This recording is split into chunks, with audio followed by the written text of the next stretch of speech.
What's happening? Brian Tong here, and welcome to the Apple Byte for everything, and I mean everything, good and bad, inside the world of Apple. And yes, last week's episode was running at 60 frames per second on YouTube, and I looked good.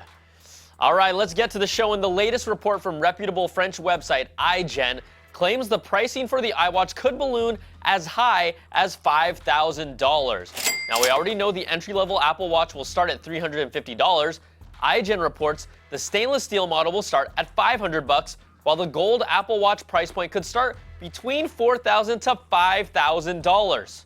It's the ultimate bling-bling Apple fashion statement that still needs to be connected to your phone and will only last about a day. Now, other than people that poop out money, is anyone else going to drop that kind of cheddar for a first-gen watch? Now, it makes sense for Apple to make a high-priced, relatively unattainable watch if they're really trying to target high fashion. Why not? But friends, don't let friends buy a $5,000 first-gen Apple Watch unless they're getting it for you. And what about that rumored launch target in February of next year or early 2015 from Apple? A report from 9to5Mac says Apple Retail Senior VP Angela Arntz told retail employees in a video message that they'll need to conserve their energy going into the holiday season, then Chinese New Year's, and then we've got a new watch launch coming in spring. Now, I checked the calendar, and the first day of spring in 2015 is on March the 20th.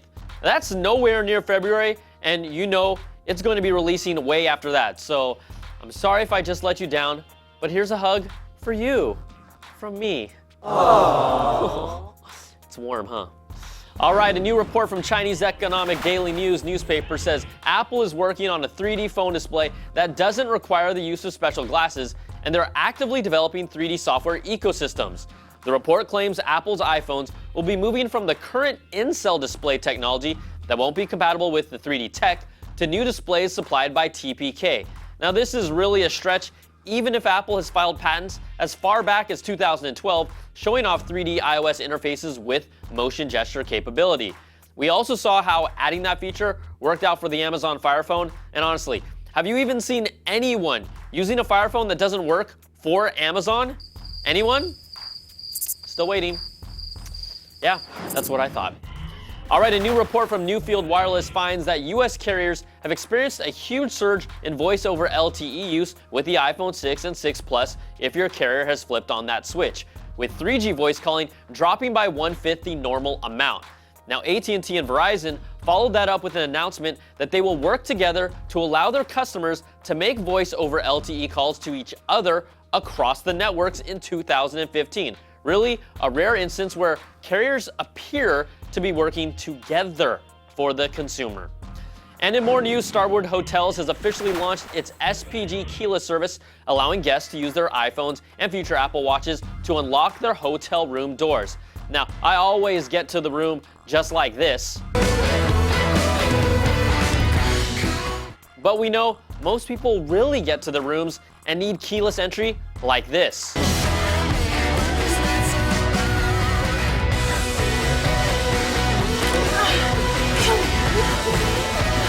All right, if you haven't been following the activity around the next Steve Jobs biopic, the latest is that Christian Bale is bailing on the Steve Jobs job. And that was the best headline ever. Now, Bale withdrew his name from the project with a little curious timing after news leaked that Seth Rogen may be slotted to play Woz. Reports now say producers are now in talks with Michael Fassbender to take on the job of Jobs. So, Magneto and the Green Hornet, for the first time, together on the big screen. And if any of you were watching television recently, you know it was election day here in the US. CNN has their regular coverage flanked with their team of experts, and this time flanked with Microsoft Surface Pros for product placement. The problem, they weren't being used to cover the event. They were being used as stands for the commentators who were using iPads. Whoops. Yeah, maybe Microsoft should add that somewhere into their recent Apple bashing ad campaigns. All right, that's going to do it for this week's show. Email me at theapplebite@cnet.com or tweet me at Brian Tong, and I'll respond after I finish detailing my Crocs. Thanks so much for watching, and we'll catch you all next time for another bite of the apple.